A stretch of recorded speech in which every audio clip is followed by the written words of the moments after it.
प्रॉब्लेमकडे जरा गंमत म्हणून पाहिलं ना की फार मजा येते. आणि असाच एक घराघरातला प्रॉब्लेम म्हणजे टकलेपणा. त्या टकलेपणावरती मी एक कविता लिहिली. तुमची परवानगी असेल तरच मी ती ऐकवणार आहे. चालेल का? किती जणांना चालेल असं वाटतंय? चालेल ना? सर्वांना चालेल. रागवून कुणी जाऊ द्या तुमचा कार्यक्रम. चला, तर मी आता ही कविता मोबाईल वगैरे काढू नका, रेकॉर्ड करू नका, बघा कशी वाटतेय. आपल्या घरात आता मी त्याच मार्गावर आहे, आमचे बाबाही आहेत, तर त्याच्यामुळे हे काही लाजण्याचं प्रकरण नाही, उलट साजरं करायचं प्रकरण आहे. नाहीयेत ते, नाहीयेत बाबा आहेत, तू त्यांना अजून जवळून पाहिलं नाही. तर या नाजूक विषयावरती मी असं लिहिलं होतं की जळी स्थळी काष्टी पाषाणी कुठेही आपल्याला दिसतं. जळी स्थळी काष्टी पाषाणी कुठेही आपल्याला दिसतं. आणि प्रत्येक घरात बघा तुम्ही एकतरी टकला असतो. जळी स्थळी काष्टी पाषाणी कुठेही आपल्याला दिसतं. आणि प्रत्येक घरात बघा तुम्ही एकतरी टकला असतं. पण असंही नाही की टकलं व्हायला म्हाताराच व्हावं लागतं. असंही नाही की टकलं व्हायला म्हाताराच व्हावं लागतं. बापाच्या आधी पोराचं आजकाल लवकर शहाळं पिकतं. बरं, टकल्याला स्वतःला प्रॉब्लेम नसतो, भोवतालचे त्याला छळतात. टकल्याला स्वतःला प्रॉब्लेम नसतो, भोवतालचे त्याला छळतात. गेले रे केस म्हणून उरलेले उपटून काढतात.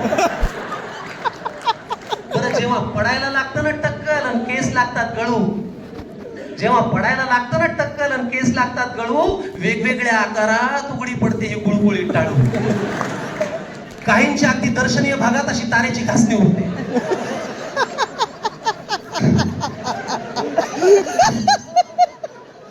काहींच्या अगदी दर्शनीय भागात अशी तारेची घासणी उरते आणि तीच त्यांना आयुष्यभर भांग पाडायला उरते.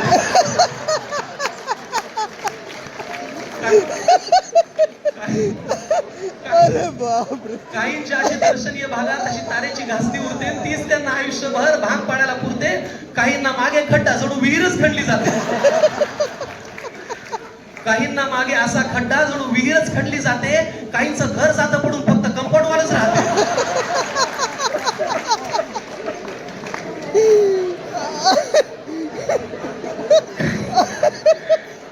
अरे बापरे. काहींना मागे खड्डा जणू विहीरच खणली जाते. काहींचं घर जातं पडून फक्त कंपाऊंड वालच राहते. काहींची टाळू तर अशी मऊ जणू बेसनाचा लाडू दिसावा. काहींची टाळू तर अशी मऊ जणू बेसनाचा लाडू दिसावा. असं वाटतं हळूच जाऊन त्याच्यावर काजूचा काप पोचावा. आता नवीन उपचार आलाय म्हणे. आता नवीन उपचार आलाय म्हणे, ट्रान्सप्लांट करून रोवायचं. आता नवीन उपचार आलाय म्हणे, ट्रान्सप्लांट करून रोवायचं. हे म्हणजे जंगलातलं गवत उपटायचं, नांगणामध्ये लावायचं.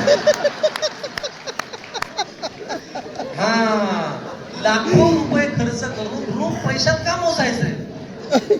लाखो रुपये खर्च करून रूप पैशात का मोजायचंय? निसर्गाने दिलं ते निसर्गाने नेलं, त्याच्यात काय लाजायचंय?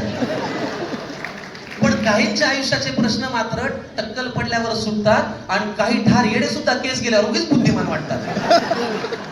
असो, उगाच एखाद्याला जिव्हारी लागेल हा विषय फार ताणू नये.